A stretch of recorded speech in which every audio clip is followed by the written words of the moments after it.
गाठ ज्यासे, कळी काळ त्यासे न पाहे दृष्टी, हरिमुखे मना हरिमुखे मना, पुण्याची गणना कोण करी. आपल्या या भगवान नागनाथाच्या सुंदर अशा प्रांगणामध्ये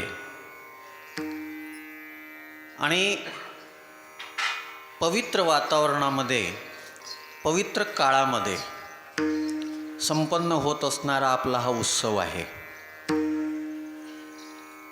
नागढव देवस्थान आहे, नागनाथाचं प्रसिद्ध ठिकाण आहे.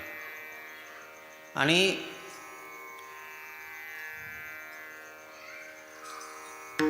खरंच इथं आल्यानंतर प्रसन्नता जाणवली. विठ्ठला विठ्ठला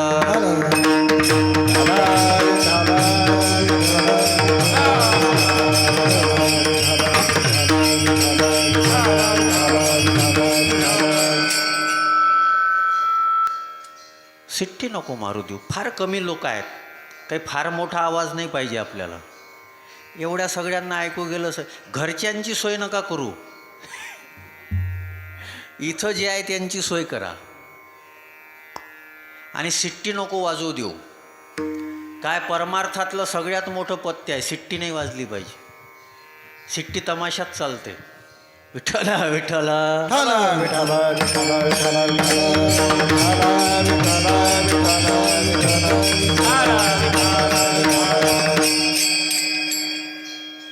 आता एक 1.25 तास माझ्याकडं लक्ष द्या, 10:30पर्यंत. आणि फार चांगला विषय आहे. पहिल्यांदा येण्याचा योग आला आपल्या इथे. मला वाटते काका 2-3 वेळा या भागातले संपर्क झालेत, पण माझी अशी अडचण येते की मी कुठेही तारखा देत नाही. थोडंसं सगळं व्यवस्थित पाहिलं जाते. लोक असले पाहिजे हा हेतू नाही आहे. जे असले पाहिजे त्यांना परमार्थ आवडला पाहिजे हा हेतू आहे. आणि तसंही आपल्या हिंदू धर्माचं सध्या वैशिष्ट्य आहे, आपण मनोरंजनामध्ये जास्त गुंतलेले आहोत. बरोबर, फार गुंतलेले आहोत. आणि एक सूत्र फार मोठं आहे अर्थशास्त्राचं, फार चांगलं सूत्र आहे. जे अर्थशास्त्राचे विद्यार्थी असेल त्यांच्या लक्षात येईल. Supply is depend upon demand. Supply is depend upon demand. तुमची मागणी काय आहे याच्यावरून काय पुरवलं पाहिजे हे ठरवलं जाते. मागणी काय आहे तुमची, तुमची मागणी काय आहे. आणि परमार्थ कशासाठी करावा हो? एवढं सत्संग आहे, कीर्तन आहेत, कशासाठी? याची गरज कोणाला आहे? कोणाला गरज आहे याची? बरेच लोक परमार्थ का करतात माहीत आहे का? बापानं केला होता म्हणून आपणही करतात. बापानं तुळशीची घातली होती म्हणून आपण तुळशीची घातली. त्यानं बाबुळीची घातली असती तर आपणही बाबुळीची घातली असती. आम्ही विचार करत नाही. आज हे ठिकाण फार चांगलं आहे. आता माझ्या लक्षात आलं की इकडे यायला उशीर याच्यासाठी झाला का चांगल्या ठिकाणावरून सुरुवात करा म्हणून नागनाथानं बोलवलं असेल. 52व्या वर्षाचा तुमचा उत्सव आहे. जरी आमचे गुगेसाहेब आणि दोघंही बंधू जरी कारणीभूत झाले असतील निमित्त, पण तरी नागनाथाचं. आणि फार सुंदर आहे, आवडलं मला आल्यानंतर. लोक कमी आहेत. ते मला पहिलेच मुक्तिराम काकांनी पहिलेच जे येता येता टच केलं होतं की लोक थोडे कमी येतात. ठीक आहे. मी नवीन होतो ना तेव्हा मी आकाशवाणीवर प्रवचनाला गेलो होतो, व्याख्यानाला. त्यांनी एका खोलीत कोंडून दिलं मला आणि ते माईक समोर ठेवून दिला. म्हणे महाराज तुमच्याकडं 23 मिनिटं आहे. अरे म्हटलं पण इथं ऐकायला कोणीच नसते म्हणे. बस अशीच रेकॉर्डिंग होते. त्याचा एक फायदा झाला, कोणी नसलं तरी बोलता येऊ शकते. विठ्ठला विठ्ठला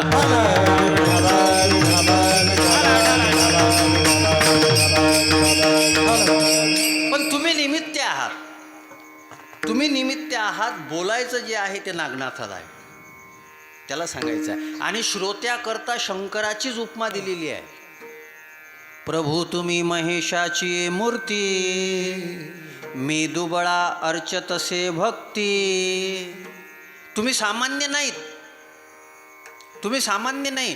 प्रत्येकाचं हे पिंड जे आहे ना, या पिंडामध्ये शिवतत्व आहे, शिवतत्व आहे. आणि वारकरी संप्रदायाचं तर वैशिष्ट्य आहे, वारकरी संप्रदायाचा गुरु शंकर आहे.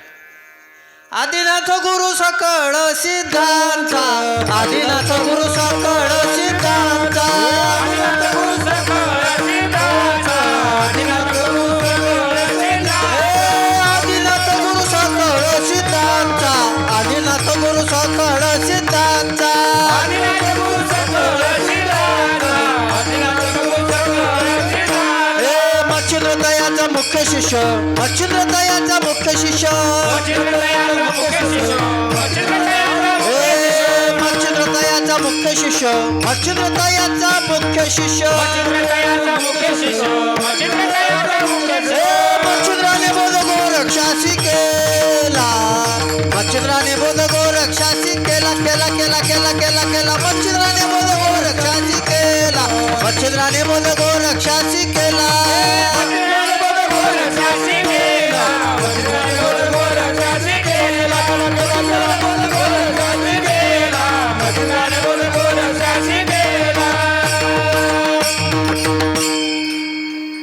भगवान शंकर हे वारकरी परंपरेचे, वैष्णव परंपरेचे गुरु आहेत.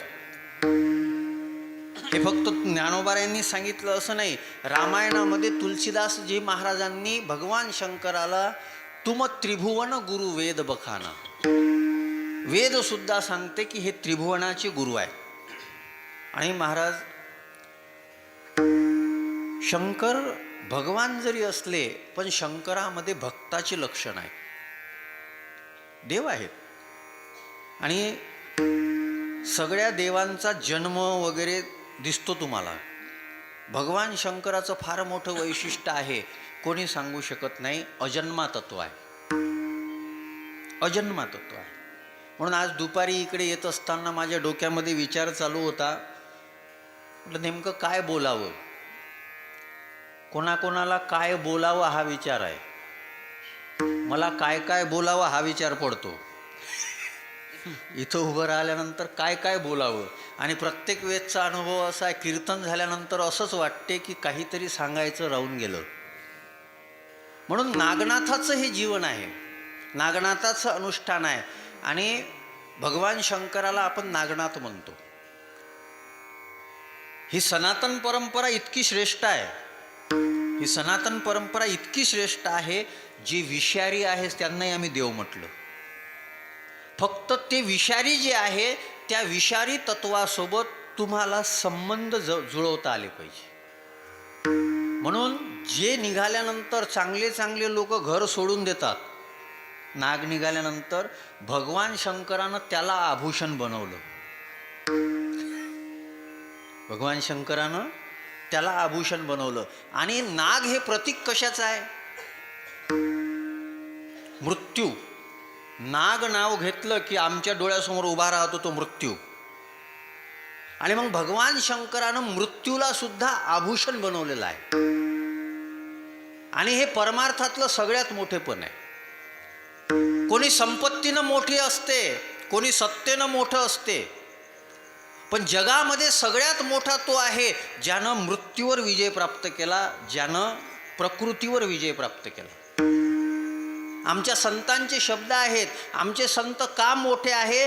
त्या संतांनी मृत्यूवर सुद्धा विजय प्राप्त केलेला आहे. प्रमाण देऊ. जगा काळ खाय आम्ही माथा दिला पाय, आम्ही माथा दिला पाय.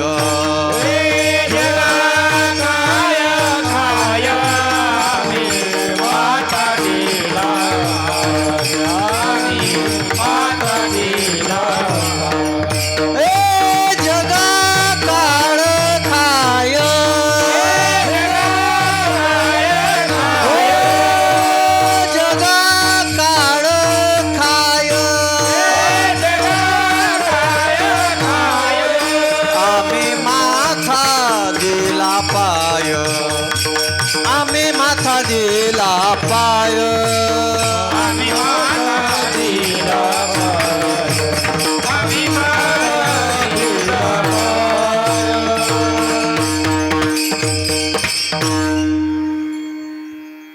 कोणत्याही महापुरुषाचं, कोणत्याही संताचं ज्याचं जीवन श्रेष्ठ आहे त्याच्या जीवनाकडं थोडं लक्ष द्या. त्यानं केलं काय जीवनामध्ये. महाराज आपली कोण दखल घेते हो? कोण दखल घेते आपली? आपण उगाच उडतो कशात तरी. आम्ही रस्त्यानं जात असताना हे पोरं जे असतात त्याला वाटते गाडी माझ्याच पशी आहे का. 1 लाखाची गाडी फॉर्च्युनरले कट मारून जाते. त्याला दाखवायचं काय असते? मी काय आहे. पण हे दाखवत असताना कशातून दाखवता हो तुम्ही?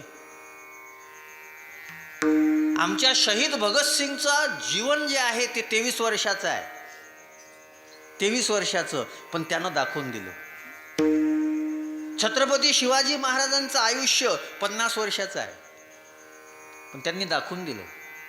धर्मवीर संभाजी महाराजांचं आयुष्य कमी आहे, त्यांनी दाखवून दिलं. अहो, ज्या ज्ञानोबारायांचा अभंग आम्ही हरिपाठातला घेतला आहे त्या ज्ञानोबारायांचं आयुष्य किती आहे? 21-22 वर्षाचं आयुष्य. 21-22 वर्षाच्या आयुष्यामध्ये काय केलं पाहिजे हे कळत नाही. ते लोक सल्ले घेतात दुसऱ्याकडून. पोरं विचारतात आम्हाला, महाराज आम्ही काय करावं विचारतात, आम्ही काय केलं पाहिजे. 21 वर्षाच्या आयुष्यामध्ये आजही असं कार्य करून ठेवलं की जे कार्य 750 वर्षात कोणाला करता आलं नाही. तुमच्या सप्ताचं 52 वर्ष आहे आणि हे ज्ञानोबारायांच्या जन्मशताब्दीचं 750वं वर्ष चालू आहे. केली का 21 वर्षाच्या आयुष्यामध्ये एवढी क्रांती कोणी केली का? मला एक जण काय म्हणत होता, मुक्तीराम काका म्हणे, ज्ञानेश्वर महाराजांनी इतक्या लवकर समाधी नव्हती घ्यायला पाहिजे. म्हणलं तुला काय प्रॉब्लेम आहे? म्हणे मग जास्त काळ जर राहिले असते तर अजून काही ग्रंथ तयार केले असते, अजून काय. मी म्हटलं जे केले अजून तेच तर तुझ्या डोक्यात नाही घुसत. 9000 ओव्या जे आहेत त्या 9000 ओव्या ज्ञानेश्वरीच्या आम्हाला कळल्या का सांगा नो? आम्हाला तर हरिपाठच नाही कळला 27 अभंगाचा. हरिपाठाविषयी सगळ्यांचं मत काय माहीत आहे का? हरिपाठ खूप सोपा आहे. सगळ्या वारकरी संप्रदायाचं असंच मत आहे, हरिपाठ खूप सोपा आहे. फक्त म्हणायला सोपा आहे बरं. आपल्या वारकरी संप्रदायातलं एक फार मोठं रत्न, बाळा कमी ठेव. वारकरी संप्रदायातलं एक फार मोठं रत्न, त्यांचं नाव आहे आदरणीय गुरुवर्य नामदेव महाराज शास्त्री. फार त्यांची माऊलीवर निष्ठा आहे. त्यांनी आता एक ग्रंथ लिहिला हरिपाठ मंथन नावाचा, आणि त्याच्या माध्यमातून त्यांनी सांगितलं की हरिपाठ हे सूत्र आहेत आणि त्या सूत्राचा विस्तार म्हणजे ज्ञानेश्वरी आहे. सूत्र आहे. मी इथं आता तुम्ही जेवढे काही 100, 125, 150 जे काही लोक असाल, हे पोरं हरिपाठातले आहेत. आमचं दुर्दैव काय झालं, हरिपाठ फक्त नाचण्यासाठीच राहिला. नाचलं पाहिजे, मी म्हणत नाही नाचू नये त्याच्यात, पण तो फक्त नाचण्यासाठी नाही आहे. मला एक प्रश्न विचारायचा आहे. आपण 52 वर्षापासून उत्सव करतोय. मी बरीच कीर्तनं केली, तुम्ही बरेच कीर्तनकार पाहिले, यानं बरेच वाजवले असेल. हे कीर्तनकार नाही, कीर्तन वाजवले, हे सगळं झालं असेल. पण मला एक फक्त प्रश्न विचारायचा आहे. माझ्या या प्रश्नाचं उत्तर जर तुम्ही दिलं तर मला कीर्तन करायची गरज नाही. मला फक्त सांगा, हरिपाठ म्हणजे काय? पूर्ण वारकरी संप्रदाय हरिपाठ करतो, पूर्ण वारकरी संप्रदाय. पण त्या हरिपाठाला, हरिपाठ म्हणजे नेमकं काय याची व्याख्या हरिपाठातच आहे. पण आम्ही त्याच्याकडं लक्ष सांगू का? सारा सारविचार हरिपाठ, हरिपाठ, सारा सारविचार हरिपाठ, हरिपाठ, सारा सारविचार हरिपाठ, सारा सारविचार हरिपाठ. सोपी व्याख्या आहे. माहीत होती का तुम्हाला? का नव्हती माहीत? कारण की आम्ही हरिपाठाकडं नियम म्हणून विचार केला. हरिपाठ केवळ नियमासाठी नाही, हरिपाठ हा प्रेमासाठी आहे. आणि परमार्थ केवळ नियम म्हणून करू नका. माझी विनंती आहे. केवळ तुम्हीच नाही ऐकत, पूर्ण महाराष्ट्र ऐकतो. कीर्तन अपलोड होतं यूट्यूबला. केवळ तुम्हीच ऐकता असं समजू नका. फक्त नागनाथाच्या करता नाही आहे. पूर्ण महाराष्ट्रामध्ये जिथे जिथे परमार्थाच्या आवडीचे लोक आहेत त्यांच्यापर्यंत हे शब्द पोहोचतात. परमार्थ प्रेमाने केला पाहिजे, परमार्थ नियमाने नाही केला पाहिजे. आणि त्याच्याकरता भगवान शंकराचं जीवन हे आदर्श आहे. काय केलं भगवान शंकरांनी? का ते त्रिभुवन गुरु आहेत? त्याचं एक काय महत्त्वाचं हे आहे, बाकीची मोठेपण जाऊ द्या, एक मोठेपण, जे मोठेपण चांगल्या चांगल्याकडं नाही. ज्ञानोबाराय का मोठे, तुकोबाराय का मोठे, नामदेव महाराज का मोठे, एकनाथ महाराज का मोठे, समर्थ रामदास का मोठे? का मोठे? प्रकृतीची 5 तत्व आहेत, पंचतत्व. पृथ्वी, आप, तेज, वायू, आकाश. या संतांनी एका एका तत्वावर विजय प्राप्त केला. त्याच्यामध्ये ज्ञानोबारायांचा जर विचार केला, ज्ञानोबारायांनी अग्नितत्वावर विजय प्राप्त केला. म्हणून जेव्हा आळंदीमध्ये मुक्ताबाईचं ते खापर फोडून टाकलं आणि मुक्ताबाईचं पीठ सांडवून दिलं, तेव्हा मुक्ताबाईनं मांडे कशावर भाजले? ज्ञानोबारायांच्या पाठीवर. तो योगाग्नी होता. योग कसा केला पाहिजे हे ज्ञानोबारायांपेक्षा चांगलं कोणाला नाही कळलं. ज्यांचं वर्णन देवानं स्वतः करावं. देव म्हणे रुक्मिणी, हा एकच योगी देखिला नयनी. महाराज, आपल्या अस्तित्वाची नोंद देवानं घ्यावी. किती मोठेपण आहे. आपल्या अस्तित्वाची नोंद घरचे घ्यायला तयार नाही. असं जीवन नसावं माणसाचं. थोडा तानपुरा कमी कर. माझी विनंती आहे, विशेष करून तरुण मुलांना, मुलींना विनंती आहे. कथा कीर्तन कशा करता आहे? देवा करताय असं समजू नका. कथा कीर्तन सत्संग हे केवळ संस्कारा करता आहे. हे केवळ संस्कारा करता आहे. आज गरज आम्हाला संस्काराची आहे. आज हे पोरं कीर्तनामध्ये उभे आहेत, हे भविष्य आहे. कारण की आमची तरुण पिढी फक्त डीजेमध्ये नाचण्यात गुंग आहे सध्या. त्यांना काही घेणं देणं नाही. या मुली उभ्या आहेत, मुलींनी कीर्तनात उभं राहावं ही ज्ञानोबारायांची परंपरा आहे. जनाबाईसुद्धा कीर्तनात उभी राहत होती. हे बालगोपाल कोण आहेत? हे उद्या घडणारे. याच्यातला कोणी कीर्तनकार घडेल, कोणी मृदंगवादक घडेल. आमच्या आजोबांनी मला हे पाहिल्यानंतर आठवते, हे संस्कार दिले म्हणून आम्ही याच्यामध्ये आहोत. नाही तर मी एम.ए. झालेला धोतर घालून कशाला फिरलो असतो.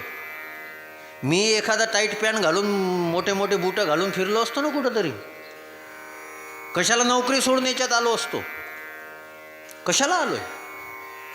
आणि मी मगा यांच्याकडं आलो. मला त्यांची स्तुती करायचं काही कारण नाही. मला काही घेणं देणं नाही. आणि आपल्याला काही सोयरिका तर करणंच नाही. मारुतीचा भाऊ. त्याच्यामुळं काय ते बाकीचं काही कारण नाही, काही घेणं देणं नाही. पण मला बरं वाटलं. ती मुलगी आम्हाला जेवायला वाढत होती ना, तिला सांगायचं काम नव्हतं. फक्त 7व्या वर्गातली पोरगी आहे, बरोबर वाढत होती. इथं तर बाईले वाढायचा कटाळ येते. आणि नावं किती मस्त सांगितली त्यांनी. एक म्हणे माझं नाव भार्गवी आहे, एक म्हणे माझं नाव वेदांती आहे. हे का आहे? त्यांचे आजोबांचे संस्कार त्या पिढीमध्ये चालले, ते पोहोचत चालले. हे पोहोचले पाहिजे. आमची संस्कृती, आमची भाषा, याचा आम्हाला गौरव असला पाहिजे. मी अजून बोलतो, मी धोत्रावर जाऊ नका. मी इंग्रजी भाषेचा विरोधक आहे असं समजू नका. मी एम.ए. इंग्रजी आहे. परंतु काही गोष्टी योग्य वाटत नाही. जर मला रामकथा सांगायची असेल तर मी रामायणात काय सांगू? There was a raja, king, his name was Dasharath, he has 4 sons. 1 is Ram, 2nd is Lakshman, 3rd is Bharat, 4th is Shatrughan. हे काहीतरी गोड वाटते याच्यामध्ये? नाही गोड वाटत. आपली भाषा संपन्न आहे हो, फार संपन्न आहे. प्रत्येकानं आपल्या भाषेचा स्वाभिमान ठेवला पाहिजे. किती चांगली भाषेवरून भांडणं करा असं म्हणणं नाही बरं. राज ठाकरेकडे नका लक्ष देऊ, माझं वेगळं आहे. भाषेवरून भांडणं करू नका, पण भाषेचा स्वाभिमान जोपासा. आमच्या पिढीला आमची भाषा गेली पाहिजे. आपल्यासाठी पायासाठी संस्कृतमध्ये पद म्हणतात. समोर चरण, पद, चरण, पाय. आणि ज्याचे पाय चांगले नसतात त्याच्यासाठी एक शब्द चांगला आहे, तंगडे. कुठेही जे फिरतात, पाय कशाला म्हणायचं, तंगडे म्हणायचं. आणि ज्याचे पाय म्हणजे ज्याचं आचरण चांगलं असते ते चरण.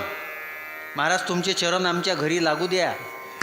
सामान्य माणसाचे पाय, आणि जे कुठेही जातात त्यांचे तगडे. इंग्रजीत काय आहे, फक्त लेग. एक शब्द लेग. सभ्यता कुठं आहे इंग्रजीत? नाही आहे, त्याच्यामध्ये सभ्यता नाही आहे. माझा मुद्दा हा नाही आहे. मला कोणत्या भाषेचा प्रचार करायचा नाही आहे. माझे मुद्दे वेगळे आहे. आमचं जे सांस्कृतिक मोठेपण आहे ते मोठेपण पिढीमध्ये रुजवायचं आहे. त्याचं साधन म्हणजे सत्संग आहे. म्हणून सत्संग केवळ मनोरंजनासाठी नसते. आमचं तर सध्याचं काळातलं दुर्दैव आहे. आम्ही जास्त पैसे देऊ समोरच्याला बोलवतो आणि त्याच्याकडून मनोरंजन करून घेतो आणि आम्ही मोकळेच राहतो. आम्हाला काही कळत नाही. माझी अपेक्षा आहे, आज तुम्ही मला 2 तास देताय, एवढ्या याच्यात गावाच्या बाहेर आहे, तुम्ही येताय, बोलू नका. इकडली मंडळी जी कोणी असेल, कीर्तनात बडबड केली तर बेंडूक व्हावं लागते. आणि हे ऑन रेकॉर्ड चालू आहे, तुमच्या गावाचं नाव तसं नको जायला, म्हणून काळजी घ्या. आणि मी इतक्या साध्या स्वभावाचा नाही आहे बरं. मी नवीन आलो म्हणून थोडंसं मी 1-2 वेळा दुर्लक्ष केलं. हेच आमचं दुर्दैव हेच आहे. विठ्ठला विठ्ठला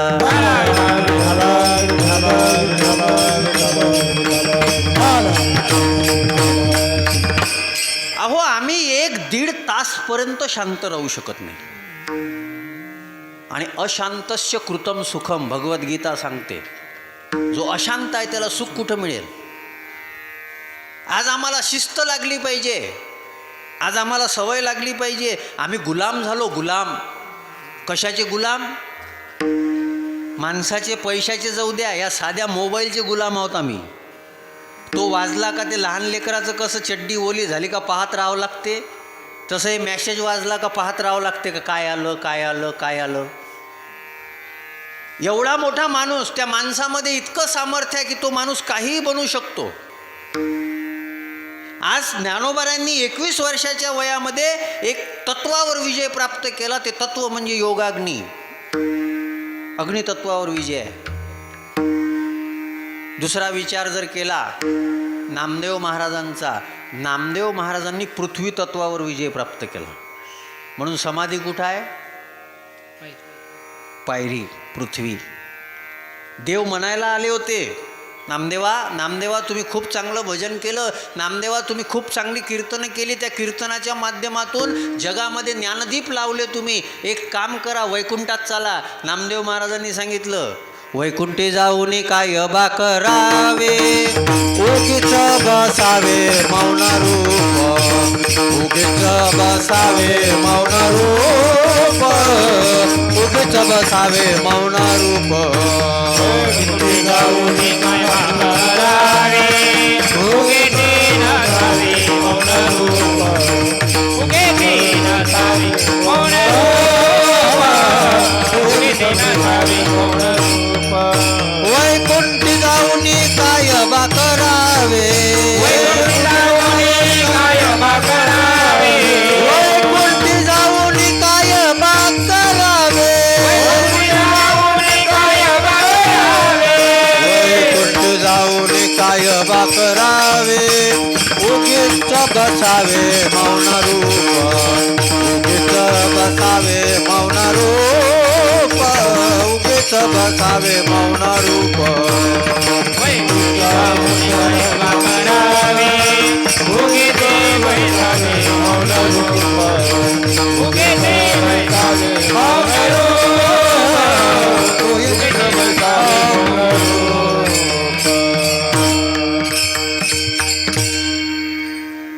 नामदेव महाराज म्हणतात मी वैकुंठात यायला तयार नाही. मग नामदेवा काय कुठं काय करायचं म्हणे बस इथेच. नामा म्हणे आम्ही पायरीचे चिरे संत पाय हिरे देती वरी. आम्हाला इथेच थांबायचं या पायरीवर. पृथ्वी तत्वावर विजय. नाथ महाराज जलसमाधी जलतत्वावर विजय. जलतत्व आहे. आता मला पूर्ण चरित्र सांगायचे नाही. त्याच्यानंतर एक तत्व आहे, ते तत्व म्हणजे वायुतत्व. समर्थ रामदासांची समाधी वायू समाधी आहे. वायुतत्वावर विजय. आणि वारकरी संप्रदायाच्या कळस्थानी असणारे जगद्गुरु तुकोबाराय त्यांनी आकाश तत्वावर विजय प्राप्त केला. तुका आकाशाये वडा तुका आकाशाये वडा तुका आकाशाये वडा तुका आकाशाये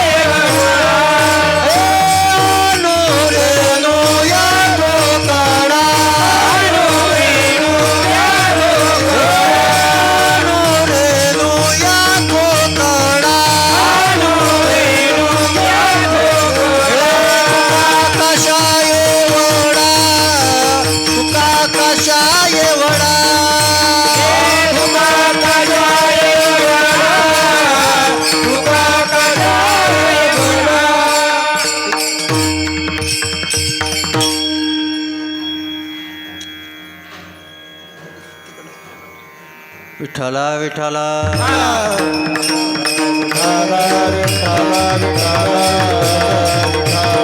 कुंडली कवरदा हरी श्री ज्ञानेश्वर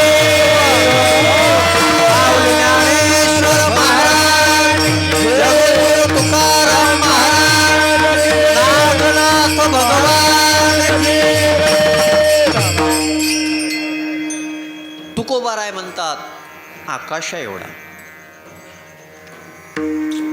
आरती वगैरे आहे का? बरं आली का आता इथं? आली का? आता हे थोडं कदाचित कठीण वाटत असेल तुम्हाला. कुठं पृथ्वी आप तेज वायू आकाश. पण मला दुसरं सोप्यानं सांगतो. या संतांच्या शरीराला काळ धक्का लावू शकला नाही. संजीवन समाधी जेव्हा मामासाहेब दांडेकर होते तेव्हा अंधश्रद्धा निर्मूलन समितीवाल्यांनी खूप प्रयत्न केले की माऊलीची संजीवन समाधी हे कशी काय खरी असू शकते. त्यांनी खूप मीटर वगैरे सगळं लावलं, वैज्ञानिक साधनं वापरले. एक वाक्य अजून बोलतो. कोणतंही यंत्र असेल ना त्या यंत्राला मर्यादा आहेत. कोणतंही यंत्र असेल त्या यंत्राला मर्यादा आहे, मंत्राला मर्यादा नसतात. यंत्राला मर्यादा आहे म्हणून इतकं सगळं असूनही आपल्या उपमुख्यमंत्र्यांचा अपघात झाला ना. मंत्राला मर्यादा नाहीत. मंत्राला मर्यादा नाही. आणि अजून एक वाक्य बोलतो, फार चांगलं वाक्य आहे, काळजीपूर्वक ऐका. जे विमानामध्ये लावतात ना त्याला होका यंत्र म्हणतात. आणि होका यंत्राचं एक ठरलेलं असते, होका यंत्र नेहमी उत्तर दिशा दाखवते. होका यंत्र नेहमी उत्तर दिशा दाखवते. माझ्या मतानं सत्संग हे सुद्धा एक होका यंत्र आहे. आणि हे होका यंत्र कोणती दिशा दाखवते माहीत आहे? उत्तर नाही, उत्तम दिशा दाखवते. उत्तम दिशा. आमची दिशा कोणती उत्तम आहे? सध्या अडचण हीच आहे. मग आम्ही चर्चा करत असताना मुलं शार्प झालीत, शार्पनेस वाढलेली आहे, हे बरोबर असेल. पण उत्तम काय आहे? त्या शार्पनेसचा वापर कशासाठी करावा पाहिजे हे कळत नाही. मोबाईल वाईट नाही आहे, विज्ञान वाईट नाही आहे, याचा वापर कशासाठी केला पाहिजे अहो एका पोराला मी काल अकोल्यामध्ये पाहिलं, तो पोरगा कुठेच शिकला नाही, फक्त यूट्यूबचा अभ्यास करत करत त्यानं बँजो वाजवणं शिकला. यूट्यूबचं पाहता पाहता, आणि फार चांगला बँजो वाजवून राहिला. त्यानं त्या माध्यमातून त्यानं एक अवस्था प्राप्त केली, त्याचा सदुपयोग केला. सत्संग हे करते, तुम्हाला उत्तम दिशा दाखवते. जगद्गुरू तुकोबारायांचे अभंग कशासाठी आहेत? माऊलींच्या ओव्या कशासाठी आहेत? नाथ महाराजांच्या ओव्या कशासाठी आहेत? या सगळ्या संतांचं जर जीवन तुम्ही पाहिलं, काळ यांना स्पर्श करू शकला नाही. ज्ञानोबारायांचा विचार मी मांडत होतो, संजीवन समाधी आहे. नाथबाबांना काळानं स्पर्श केला नाही, त्यांनी स्वतः आपलं शरीर जे आहे ते शरीर जलसमाधीमध्ये दिलं. पुन्हा ते शरीर थोडी सापडलं आहे. त्या शरीराला काळ हात लावू देत नाही. आजच्याही काळामध्ये बरेचसे लोक जे आहेत ना, या संबंधामध्ये टीका करतात. आणि आपल्या धर्मात याची काही कमी नाही, काहीच कमी नाही. आपले महापुरुष, आपले जे साधू संत आहेत, यांच्या जीवनावर प्रश्नचिन्ह उभा करणाऱ्या अवलादी आपल्याच असतात. तुम्ही कोणत्या तरी मुस्लिमाला पाहिलं का की त्यानं कदाचित त्यांच्या धर्मावरच्या काही ग्रंथावर काही ऑब्जेक्शन उभे केले असतील? आपल्यात काही कमी नाही. तुकोबारायांच्या वैकुंठ गमनावर शंका घेणारे किती कमी आहेत का? अहो मला एक गोष्ट सांगा, या संतांच्या जीवनामध्ये असं काय आहे? आम्ही राष्ट्रसंत भगवान बाबाचाही विचार जर केला, जर शरीरातला इतका महत्त्वाचा अवयव जर कापून टाकला तर माणूस जिवंत राहू शकतो का हो? हे तर या 60 वर्षातलं आहे. आणि नुसतं जिवंत नाही राहिले, ज्या ठिकाणावर रक्त पडलं होतं त्या ठिकाणावर तुळशी उगवल्या. हे लोकांनी पाहिलेलं आहे. आजही तो जो तलाव आहे, त्या तलावाच्या काठावर आजही असे जुने लोक आहेत की ज्यांचं आयुष्य 90 वर्षाचं आहे. ते म्हणतात की आम्ही हे पाहिलं. How can it possible? आज विज्ञानाची दृष्टी जर दाखवली तर ती तिथं काम करत नाही. अध्यात्म वेगळा विषय आहे, विज्ञान वेगळा विषय आहे. विज्ञान काय करते? जे आहे त्याच्यामध्ये प्रयोग करते. त्यांनी वेगळं काही नाही आणलेलं आहे, जे आहे त्याच्यामध्ये त्यांनी प्रयोग केलेला आहे. अध्यात्म वेगळं काहीतरी करते. भगवद्गीता आहे आमच्याकडं, पण ज्ञानेश्वरीनं वेगळा विचार मांडला. आमच्याकडं वेद आहे, पण तुकोबारायांच्या अभंगाने तो वेद आम्हाला सोपा करून सांगितला. हे महत्त्व आहे त्या गोष्टीचं. आणि असे असणारे जे संत महात्म्य आहे, त्या संत महात्म्याच्या शरीराला काळ स्पर्श करू शकला नाही. मोठ्या मोठ्यांचे शरीर राहिले नाही. याच्यामध्ये सगळ्यात मोठा जर ब्रह्मदेव मानला, ज्यानं सगळं तयार केलं, तर ज्ञानेश्वरी सांगते की निवाडे पाके वडा, पसरला से चवडा, करोनिया माझी वडा, आकार गज. नाथ महाराज म्हणतात, सृजित्या ब्रह्मा ते काळगिळी. तुकोबारायांचे शब्द सांगू. ब्रह्मादिका पार नुल्लंघवे सामर्थ्य, ब्रह्मादिका पार नुल्लंघवे सामर्थ्य, ब्रह्मादिका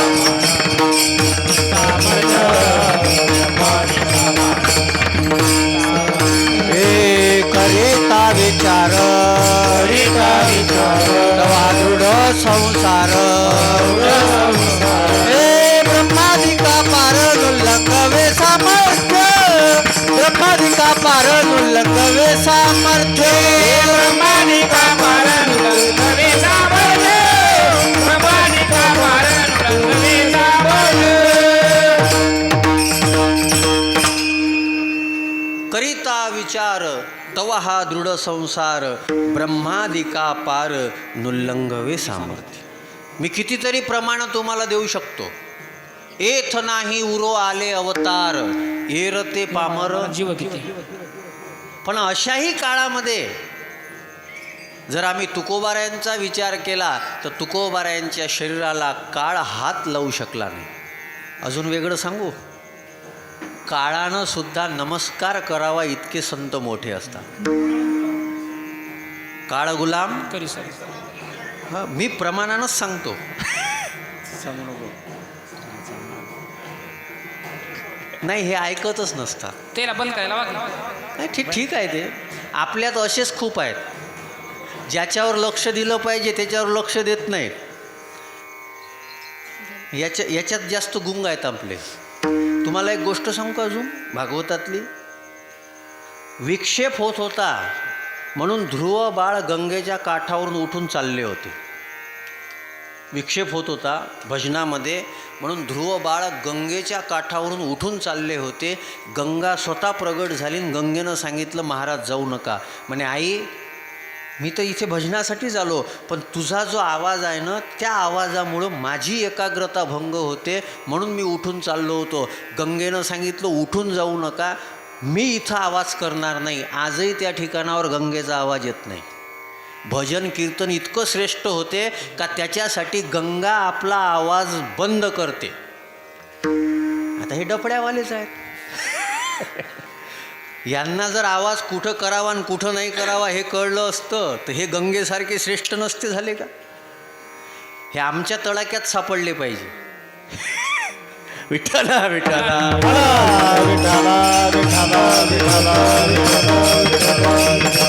कुंडली कवरदा श्री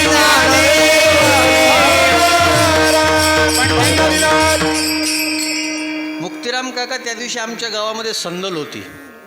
त्या संदलीसाठी ते आले होते सगळे. त्यांची ते बँजो हे ते हे वगैरे सगळं आलं होतं. पण मी त्यांचं ते ऑब्झर्वेशन केलं.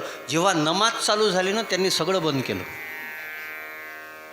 जेव्हा नमाज चालू झाली तेव्हा त्यांनी सगळं बंद केलं. आमचा हरिपाठ आरती चालू असते तर DJ बंद होत नाही, उलट लावते ते.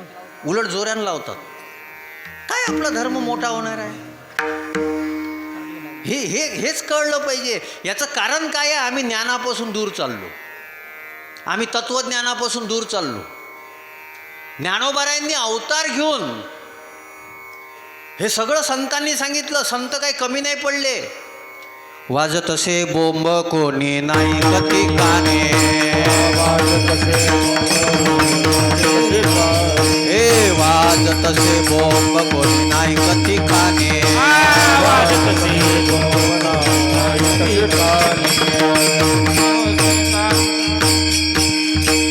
ए उठा उठा जागा पाठी भयाले मोठे, पंढरी वाचोनी तुझ्या ठाव नाही तोठे.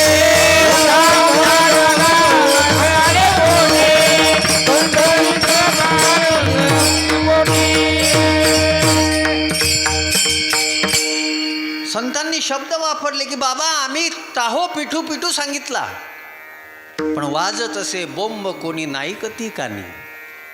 ऐकलं नाही. नाही ऐकलं तर कोणाचा नुकसान होणार आहे. कोणाचं नुकसान होणार आहे. ते चित्रपटामध्ये एक गझल होती. त्याचा भाव फार चांगला आहे. हाच भाव आहे. म्हणू का पक्क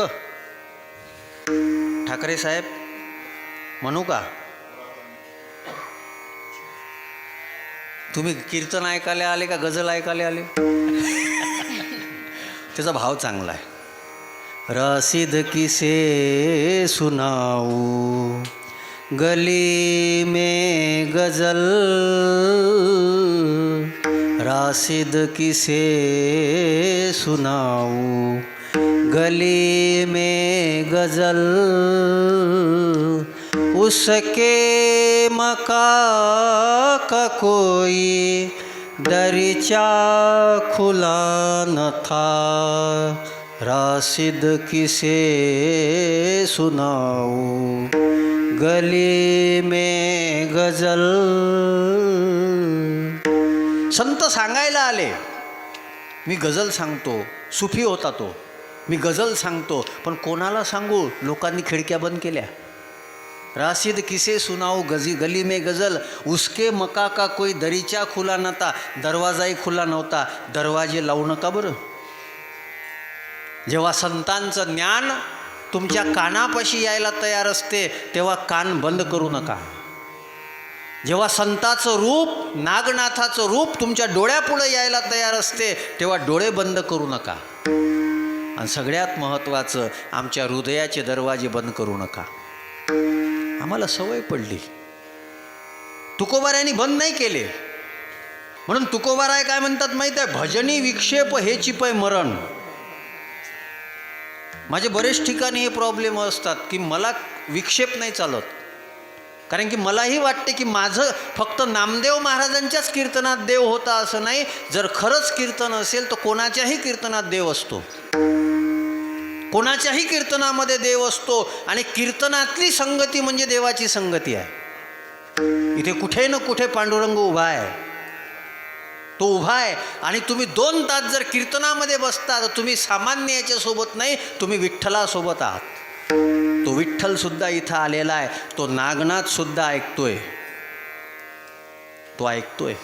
ज्या सुखा कारणे देव वेडावला, ज्या सुखा कारणे देव वेडावला, वैकुंठ सोडोनी संत सदनी राहिला, वैकुंठ सोडोनी संत सदनी राहिला. ज्या सुखा कारणे देव वेडावला, ज्या सुखा कारणे देव वेडावला, वैकुंठ सोडोनी संत सदनी राहिला, वैकुंठ सोडोनी संत सदनी राहिला. धन्य धन्य ते वैष्णव सदन, धन्य धन्य ते वैष्णव सदन, जेथे लक्ष्मी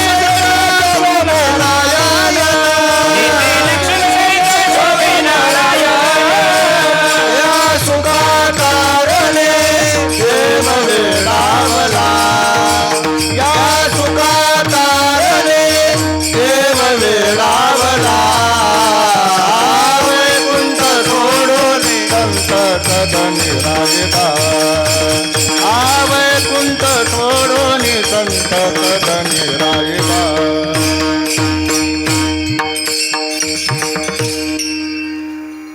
वैष्णवाच्या तिथे काय आहे? वैष्णवाकडे भजन आहे.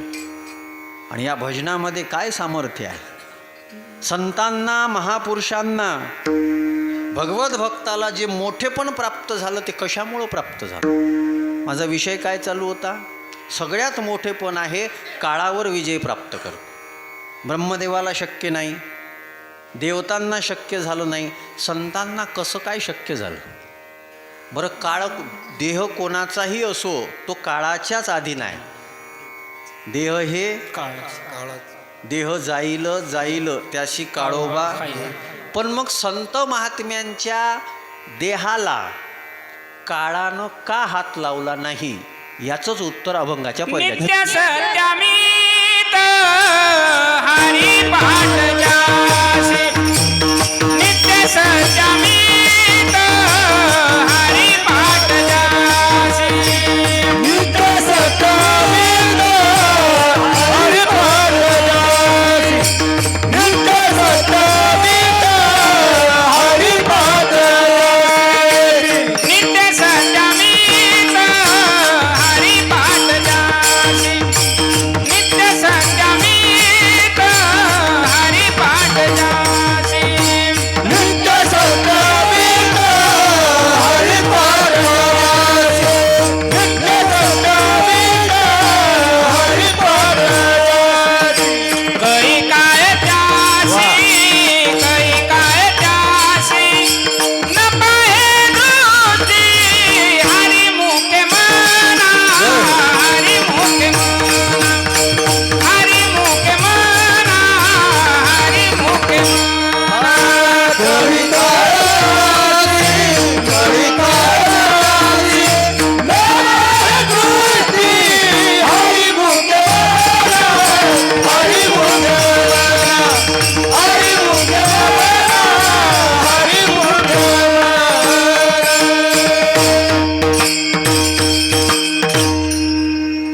हरिपाठामधल्या 14व्या क्रमांकाचा अभंग आहे.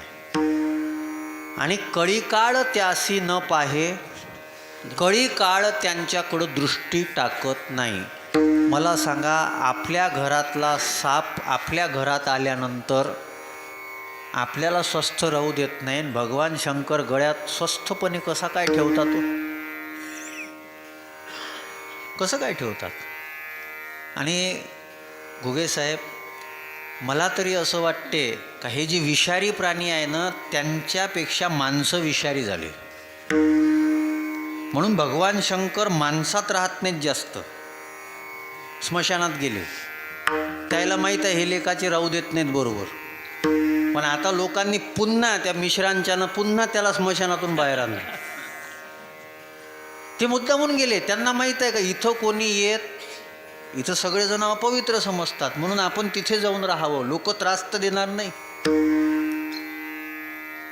ते आमच्या मोरारी बापूंनी फार चांगलं सांगितलं होतं. एका दवाखान्यामध्ये 3 लोक भरती होते. पहिल्याला विचारलं, का रे काय झालं? म्हणे काही नाही, इंगळी डसली. ठीक आहे, काही हरकत नाही, मेडिसिन फार इम्प्रूव्हमेंट आहे, आपण दवा घेऊ आणि तू दुरुस्त होतील. दुसऱ्याला विचारलं, का रे तुला काय झालं? तो म्हणे मला साप डसला. ते म्हणे काही काळजी करू नको, इंजेक्शन देऊ, तूही चांगलं होतील. तिसऱ्याला विचारलं, तुला काय झालं? ते म्हणे मला माणूस डसला. ते म्हणे याचा भरोसा मी देत याचा भरोसा मी देत नाही. आणि म्हणून भगवान शंकराला माहीत आहे की मला साप जर मी त्याच्यासोबत बरोबर समायोजन केलं तर तो मला काहीही करणार नाही. आणि एक गोष्ट लक्षात घ्या, जो साप भगवान शंकराच्या गळ्यात आहे तो नागनाथ आहे. तुम्ही आश्रय कोणाचा केला पाहिजे? तुम्ही विषारी आहात, पण आश्रय जर चांगल्याचा केला तर तुम्ही सुद्धा देव बनू शकता. हे उदाहरण आहे. घेताना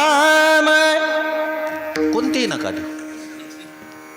तुमचा जरी आवाज चांगला असेल, कोणतंही प्रमाण नाही चलत. विठ्ठला विठ्ठला.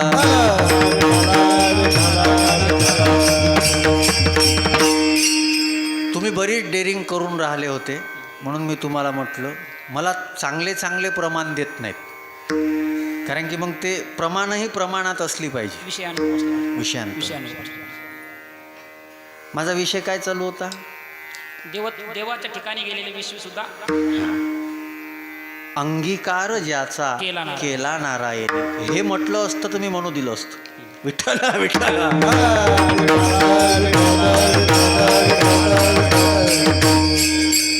ज्याचा देवाने स्वीकार केला. पतिव्रता कोणाला म्हणतात? जिला एकच पती प्रमाण. पार्वती द्रौपदी कशी काय पतिव्रता? तिला नवरे किती? 5 नवरे असणारी पतिव्रता असते का? मग ती का झाली? देवानं स्वीकार केला. आमचा स्वीकार देवाने करावा, याच्याच करता परमार्थ आहे. तुम्ही मंदिरात जाता हे ठीक आहे, पण मंदिरात आल्यानंतर तुमची दखल त्यानं घेतली का? तुम्ही नागनाथाच्या पाया पडता, पण नागनाथाने लक्ष दिलं का की हा आला, कोण आला? तर नागनाथ लक्ष देत नाही. नागनाथ तर विचार करेल की इतक्या दुरून कीर्तनकार आला ना, याचं कीर्तन चालू असताना आम्ही डफड्या वाजवतो. विठ्ठला विठ्ठला.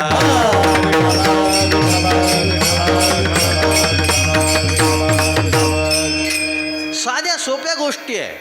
मी काही फार आतमध्ये जाऊन किंवा आळंदी पंढरपूरच्या लेवलचं सांगतोय असं नाही आहे.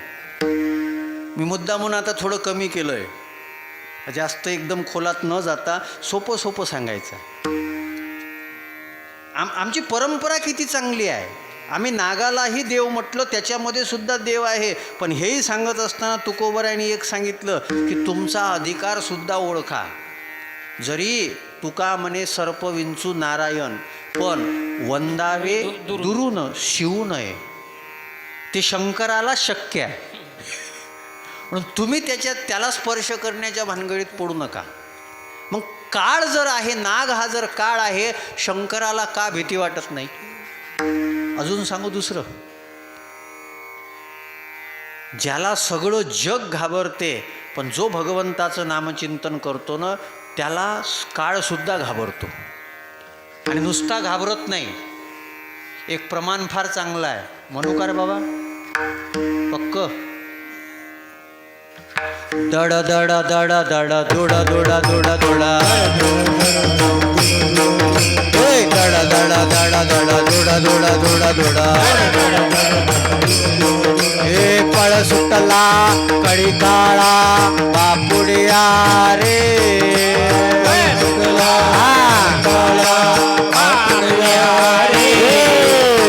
सुटला कडी काळा बापुडिया रे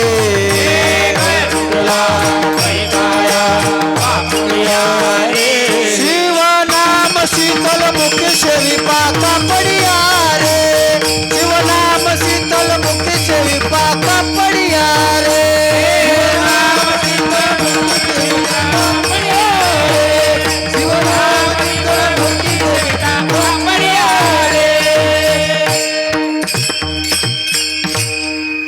काळ सुद्धा कसा पळतो दड दड दड दड दुड दुड दुड दुड पळ सुटला कडी काळा बापुडिया रे शिवनाम शीतल मुखी सेविपा कापडिया रे शिवनाम शीतल मुखी सेविपा कापडिया रे. म्हणून आपली एक परंपरा आहे महामृत्युंजय मंत्र. म्हणून मी मग म्हटलं यंत्र जिथं काम करत नाही तिथं मंत्र काम करतो. आणि माझे तरुण मुलांना विशेष विनंती आहे, नामस्मरण करणं महत्त्वाचं आहे. जे देवतेचं तुमचं उपास्य असेल, नामस्मरण हा कृतज्ञता भाव आहे. मी जप नाही म्हणतोय. जप करायचं असेल तर आसन पाहिजे, स्थान केलेलं पाहिजे. त्या जपाचा जो विधी असतो, तो मंत्र कोणता असतो, तो मंत्र सिद्ध झाला पाहिजे. नामस्मरण हा वेगळा भाव आहे. जप करण्याकरता काळ वेळ सुद्धा पाहावा लागतो. पण नामस्मरण जर तुम्हाला करायचं आहे, भगवान शंकराचं स्मरण करायचं आहे, त्याच्याकरता काळ वेळ नाम उच्चारिता काही गरज नाही, काही पाहायची गरज नाही. आणि स्मरणामध्ये कृतज्ञता आहे. का स्मरण करायचं की त्यानं जे दिलं त्याच्याविषयी आमच्या अंतःकरणामध्ये तुम्ही काहीही जरी प्राप्त केलं, तुमच्यामध्ये सामर्थ्य आहे, तुमच्यामध्ये सामर्थ्य आहे की तुम्ही पैसे कमावले, तुम्ही चांगले चांगले पदार्थ घरामध्ये तुम्ही विकत आणले, पण मला एक गोष्ट सांगा, पचवण्याची ताकद कोणी दिली? पदार्थ असतील पण पचवण्याची ताकद जर नसेल तर तो पदार्थ तुम्ही खाऊ शकत नाही. तुम्ही फार चांगला पलंग विकत घेतला, त्याच्यावर चांगली फोमची गादी टाकली, घरामध्ये AC लावला, पण ही सगळी व्यवस्था आहे, पण झोप जर येत नसेल, झोप विकत घेता येते, भूक विकत घेता येते, तहान विकत घेता येते. तुमची रात्रीची झोप झाली, झोपल्यानंतर तुमचं शरीर काय करते तुम्हाला माहीत नाही, तरीही तुमच्या शरीरामध्ये प्राणतत्व जे आहे ते प्राणतत्व ज्यानं टिकवलं त्याची आठवण करणं म्हणजे स्मरण आहे. त्याची आठवण. कोणी असाल तुम्ही, तुम्ही जर जैन धर्माचे असाल तर तुम्ही महावीराची आठवण करा. तुम्ही जर बौद्ध धर्माचे असाल तर तुम्ही गौतम बुद्धाची आठवण करा. तुम्ही जर शीख धर्माचे असाल, आपला जिल्हा नांदेड आहे, तुम्ही जर शीख धर्माचे असेल तर गुरु नानक देवाची आठवण करा. तुम्ही जर हिंदू धर्माचे असाल, तुमचं जे काही उपास्य असेल, ही आठवण म्हणजे कृतज्ञता आहे, ज्याला स्मरण असं म्हणतात. आणि संतांनी का स्मरण केलं हो? का केलं बरं? ही गोष्ट तुम्ही तरी विचार करा का ही गोष्ट विकत आणता येते? आज हो, विज्ञानानं प्रगती केली, विज्ञानानं प्रगती केली. मी या आमच्या मायमाऊल्या बसलेल्या आहे. आमचाही जन्म कोण्यातरी आईच्या उदरातून झालेला आहे. त्या आईच्या उदरातून आमचा जन्म झाल्यानंतर त्या आईच्या शरीरामध्ये दुधाची व्यवस्था करून ठेवणाऱ्याचं कृतज्ञता व्यक्त का नाही केली पाहिजे? आज आमच्या शरीरामध्ये अशी व्यवस्था आहे की आम्ही अन्न खातो आणि त्या अन्नापासून दूध बनते, त्या अन्नापासून रक्त बनवते. याची मशीन आज कुठं निघाली का? समोर कालखंड समोर बराच आहे, कदाचित बनेल, पण आज बनली का? नाही बनली. मग ती जी बनवणारी शक्ती आहे ती जी बनवणारी शक्ती आहे. तुम्ही देव नका मानू, पण ते जे करणारं तत्व आहे, जे अस्तित्व ज्याला आपण म्हणतो, त्या अस्तित्वाला तर तुम्हाला मानावं लागेल. त्या अस्तित्वाचं स्मरण, आणि त्या अस्तित्वाचं स्मरण सगळ्यांनी केलं.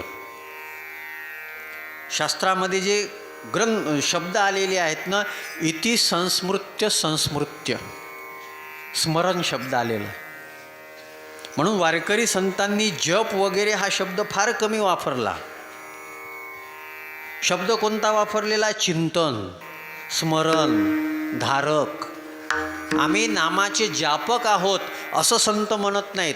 काय म्हणतात? आम्ही नामाचे धारक, आम्ही नामाचे धारक.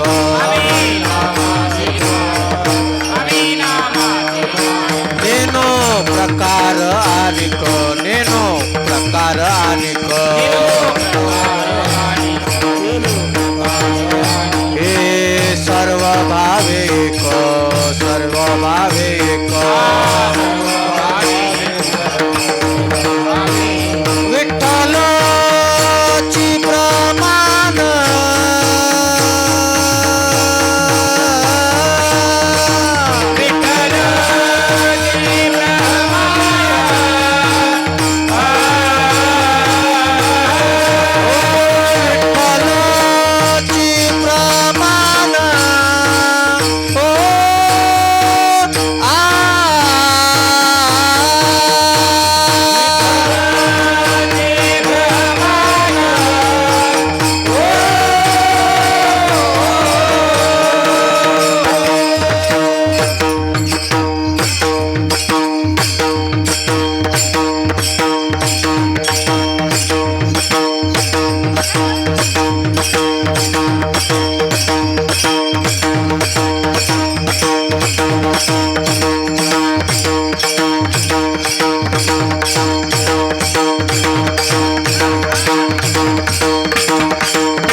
नागनाथालाही वाटलं का पोरं एवढे चांगले नाचले, पण हे नाचत असताना खालची चुपचाप बसून होते.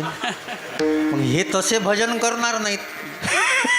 म्हणून लाईन बंद केली, पाहिलं का भजन. आणि जरी कोणाला दिसलं नाही तर नागनाथाला दिसलं बरं. कोणी केलं आणि कोण उठून गेलं. विठ्ठला विठ्ठला.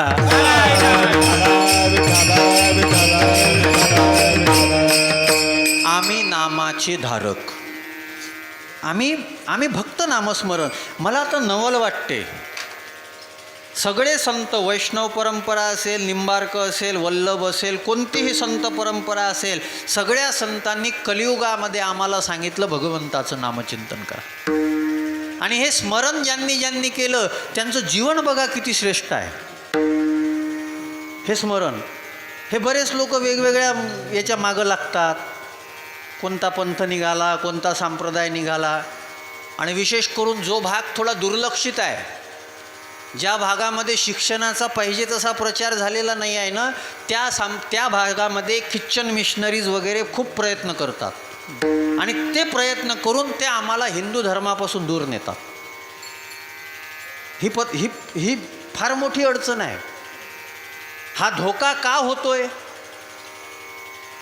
का होतोय? काय कारण आहे या धोका होण्यामागचं? आम्ही आमच्या संतांची चरित्र जी आहे ती चरित्रापासून आम्ही दूर चाललो. तुकोबाराय कुठंच शिकले नाहीत, कुठेच शिकले. प्रत्यक्ष कोण्या गुरुपाशी गेले नाहीत. स्वप्नामध्ये गुरु होता, स्वप्नीच गुरुचा मानियला उपदेश. पण तरीही आज ते जगद्गुरू बनले. कोणीतरी विचारलं का हो तुकोबाराय, तुम्हाला हे सगळं प्राप्त कसं काय झालं? तुकोबाराय सांगतात, मी बाकी काहीच केलं नाही, कोणी काहीतरी केली आचरणे, मजया कीर्तने विन नाही. मी फक्त कीर्तन केलं आणि ते खरं कीर्तन होतं.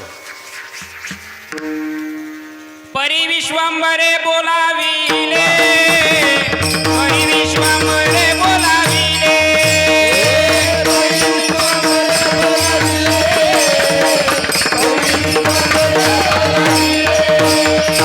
कायम्या पामरे द्यावी ती उत्तरे.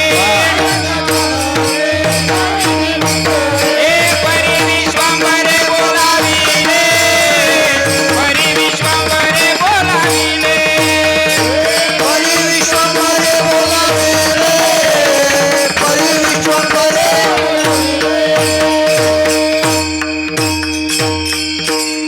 महाराजांनी आत्ताच प्रमाण दिलं.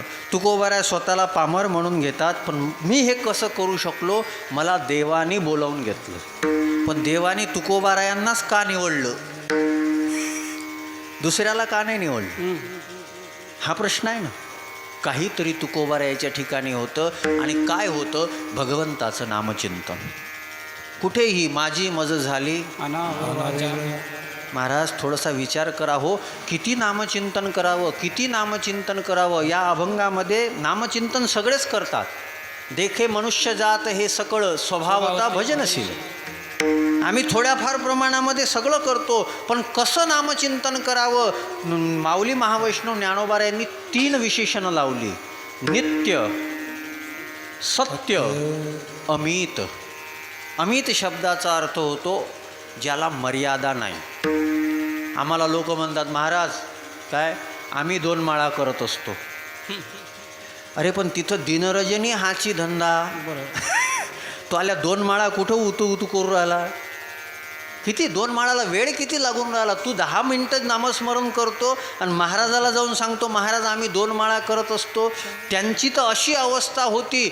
महाराज मी असे लोक पाहिलेत बरं, मी असे लोक पाहिलेत. आमचे वारकरी शिक्षण संस्थेमध्ये मी जरी आळंदीला नाही शिकलो, पण आपल्या यवतमाळ जिल्ह्यामध्ये भाऊसाहेब महाराज वरोलीकर होते. ते वरोलीचे होते, दिनबाई शाळेमध्ये शिक्षक होते ते. आणि त्यांची पत्नी वगैरे वारली, त्यांना वैराग्य झालं, सगळं सोडून गेलं, आळंदीला गेले आणि आळंदीला शिक्षण घेतलं त्यांनी.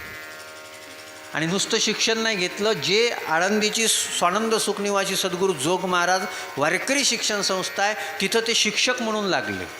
तर आमचे आजोबा सांगायचे, ते झोपलेले जरी असले तरी त्यांची बोटं जी आहे ना ती अशी अशी फिरत होती झोपल्यावरही. का फिरत होती? पडिले वळण इंद्रिया सकळा. वाणी जरी थांबली असेल, शरीर जरी झोपलं असेल, तर नामचिंतनाचे जे संस्कार आहेत ना ते संस्कार. आणि माझा तर पूर्ण अनुभव आहे. मलाही लोक म्हणतात, महाराज मग तुम्ही महाराज कसे काय झाले? बऱ्याच लोकाला अडचण आहे याच्यावरही. मग आता काय व्हायला पाहिजे होतं? तुम्ही लेक्चरर होते, तुम्ही शिक्षण क्षेत्रातले होते आणि तुम्ही कुठे गेले नाही शिकायला, तुम्ही महाराज कसे काय झाले? मलाही असंच वाटते की भगवंताच्या नामचिंतनाने हे घडलं. त्या हिंदीमध्ये एका कवीचे फार चांगले वाक्य आहे. परमार्थ करून काय भेटते सांगता येत नाही, लपवता येत नाही. क्या मिला ये दिखाऊ कैसे और मुश्किल ये भी है कि छिपाऊ कैसे.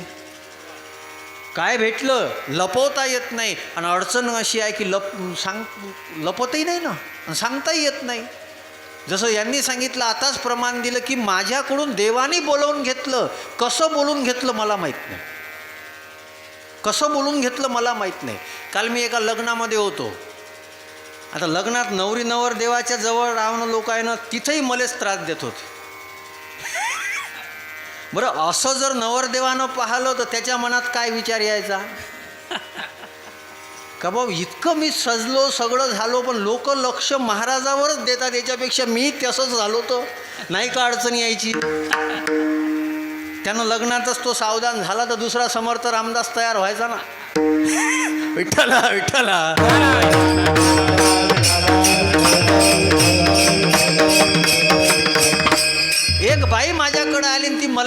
लागली, महाराज तुम्हाला साक्षात्कार कसा झाला? म्हटलं मला साक्षात्कार झाला नाही.